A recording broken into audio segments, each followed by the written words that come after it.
Thank you. It's an honour and a privilege to be here at the 70th Westminster seminar of the CPA. I wanted to talk to you about, John, I am sorry I've ignored the brief you've sent me. I want to talk to you about a particular problem that we are wrestling with in New South Wales in relation to parliamentary privilege.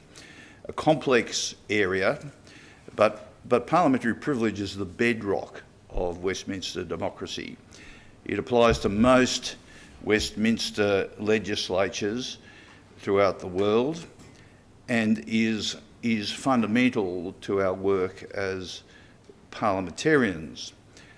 We suffer from, I suppose, in New South Wales as MPs was the very thing that Lord Randall referred to in a few words, and that is we focus on the voter rather than the system. But it is the system that provides for the democratic fabric.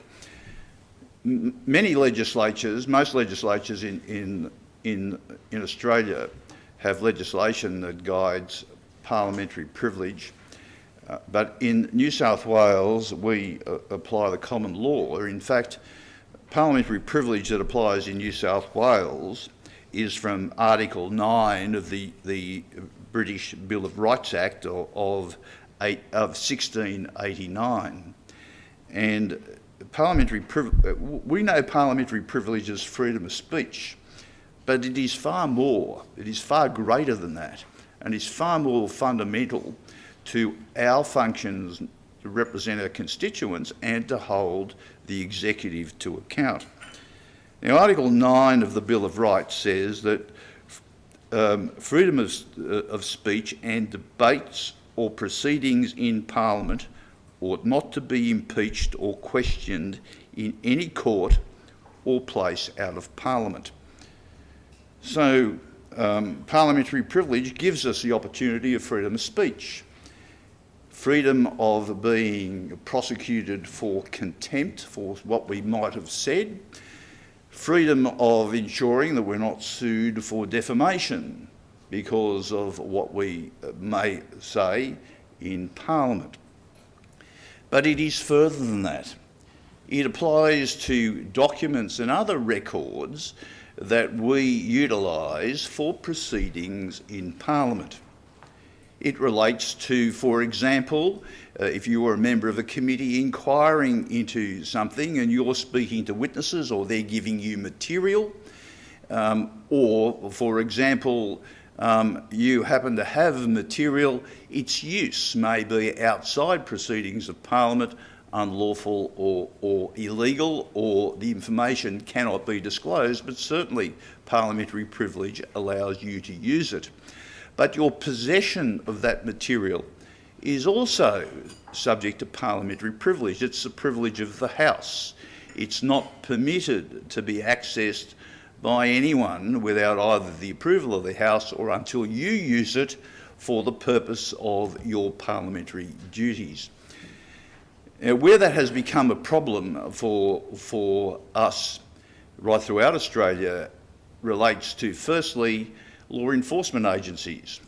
Whilst MPs cannot be arrested for civil offences, of course, if they commit criminal offences, they can be, and they, of course, can be investigated by law enforcement agencies.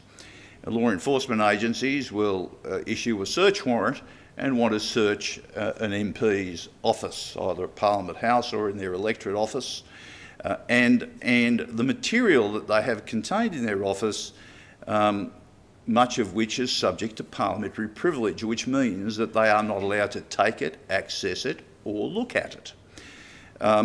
When a search warrant is issued in laws in Australia, a notice has got to be given, and that gives an opportunity of a member to apply to be able to claim parliamentary privilege in relation to the material. And the Privileges Committee, of which I'm a member of, is currently working, and there has been an old one, of a protocol between say, police and other law enforcement agencies and the Parliament and the House in relation to what are the procedures to apply. But the matter has become even more complex because we have a corruption watchdog a standing royal commission called the Independent Commission Against Corruption with these enormous powers. And they can issue orders under Section 22 of that Act to the clerk to require the production of parliamentary records of which the member is not entitled to be told. And by production, they usually refer to emails, and they require the parliamentary services to recreate all your emails going back a period of time. And they want to access that material and go through it. But what's been occurring at this point in time is the clerks are going through these emails to try and work out what records or documents might be subject to parliamentary privilege. There's two problems with that. Firstly, a document or record may not on its face appear to attract parliamentary privilege. So if a staffer writes you a speech for use in Parliament, that clearly a draft of that is parliamentary privilege. But if a witness comes to see you or provides you with information and you make a record of that meeting, the document doesn't have on the top of it, this document is parliamentary privilege and it's for this committee. And the consequences of that document going into someone's hands that is subject to parliamentary privilege could well and truly impact upon that person. That person might come and speak to an MP under the expectation of anonymity or secrecy. He may well be complaining about the integrity agency themselves. So, for example, I'll give you a typical example. I'm on the Corruption Commission's Oversight Committee, and people come and complain to me and give me documents all the time complaining about the conduct of that agency. Some of those complaints have substance, most of them don't. Could you just imagine the agency of which I, as a member of an oversight committee, are examining this agency, the conduct of this agency, and I'm given material that attracts parliamentary privilege under the understanding that it's been given to me without it being disclosed to that particular agency. And the agency goes along to the Clerk of the Parliament, issues a Section 22 notice, and they're able to access, without my knowledge, material that I've been given under the understanding of it's given to me with privilege attaching to it.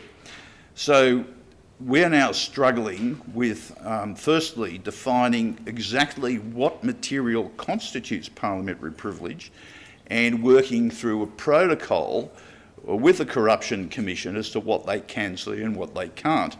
Law enforcement agencies and corruption commissions, they want to access every single document and they want to go through it. We take the view that they can't. Beyond that, there is another problem that we face that relates to parliamentary privilege, and it relates to the modern day electronic systems. Many parliaments, the House of Commons for example, have a swipe pass system, and they have security cameras throughout the building. And so everybody walking around the building is being filmed, and everybody that's coming in and out they're using a swipe pass. However, if as a Member of Parliament somebody wants to speak to you about matters relating to proceedings in Parliament, that might be your activities on a committee or a matter that you are obtaining for the purpose of going to Parliament, then the fact that that person has come into your office or come into the parliamentary precincts or the swipe pass is operated, well, parliamentary privilege attaches to that electronic record, because no one's allowed to know that this person has actually come and spoken to you if that person doesn't want to. Now, there is an example of what occurred not all that long ago in the Federal Senate, whereby a whistleblower went to speak to a senator in respect of the activity of one of Australia's security agencies. And the government utilised the Department of Parliamentary Services to access the security cameras to work out who it was that provided material to that senator under parliamentary privilege. And as a result, that particular officer who authorised it was sacked, but the damage was done. So, so we're grappling with this problem. And we're grappling with a problem that MPs had never really applied their mind to it. Parliamentary privilege it seems to be to an MP that's concerned about election and concerned about their issues, something that's handled by the clerks, and it's only now focused all of our attention, particularly on the Privileges Committee, as to the importance of parliamentary privilege, which goes beyond freedom of speech, but goes to records, documents, material, and even electronic records that are retained by the Parliament. So most of you will have parliamentary privilege attached to the functioning of your legislature, and I just say to you, it is good for you to find out exactly what that is, because that privilege is the way in which you as a Member of Parliament hold the executive to account.